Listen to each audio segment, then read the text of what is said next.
Hi guys, welcome back. Once again, advice for today is sinusumpa ng Diyos Ama ang mga taong gumagawa ng masama dito sa mundong ibabaw na to.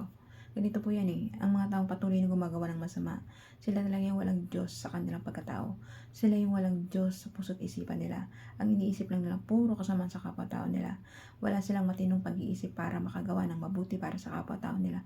Kasi sila na yung pinapasok ng demonyo sa puso't isipan. Wala silang Diyos Wala silang Diyos na kinikilala. Puro lang masasamang ginagawa nila para sa kapwa-tao nila. Pag-iisipan lang nila sa kapwa-tao nila ay nagkakasala na sila.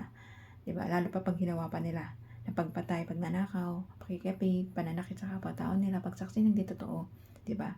Yan yung mga taong walang Diyos, walang pananalig. Ang sinasamba nila ay demonyo. Pero pag once ikaw, gumising ka na, ikaw itong nanonood sa akin. Kung makasalanan kang tao, magsisi ka na po.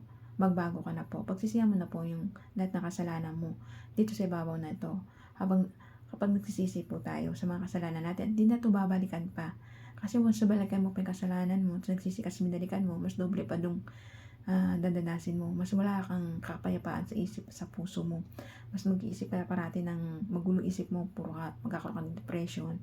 Mag-iisip ka lang masama para sa kapwa-tao mo. Pero pag ikaw yung taong nagsisisi ka at nagbabalik loob sa ating Diyos amang buhay na nasa langit at hindi ka gumagawa ng masasama para sa kapwa-tao mo, hindi mo pinag-isipan ng masama ang kapwa-tao mo, nagiging mabuti ka tao para sa Diyos Ama, naglilingkod ka, nagsisisi ka, at di mo na binabalikan lahat ng mga kasalanan mo, nagiging matuwid ka, iniisip mo lang ikabubuti ng kapwa-tao mo para mapabuti to. At tsak na tsak magiging kalugod ka sa ating Diyos Amang buhay na nasa langit. Pero pag binabalikan mo yung mga kasalanan, dati mong kasalanan, lalo kang isusumpa natin Diyos Ama. Doon galit na galit ang ating Diyos Ama sa mga taong hindi nagbabago, paulit-ulit na gumagawa ng mga kasalanan. Alam naman nilang mga tao, binigyan po tayo ng Diyos Ama ng isip para pag-isipan.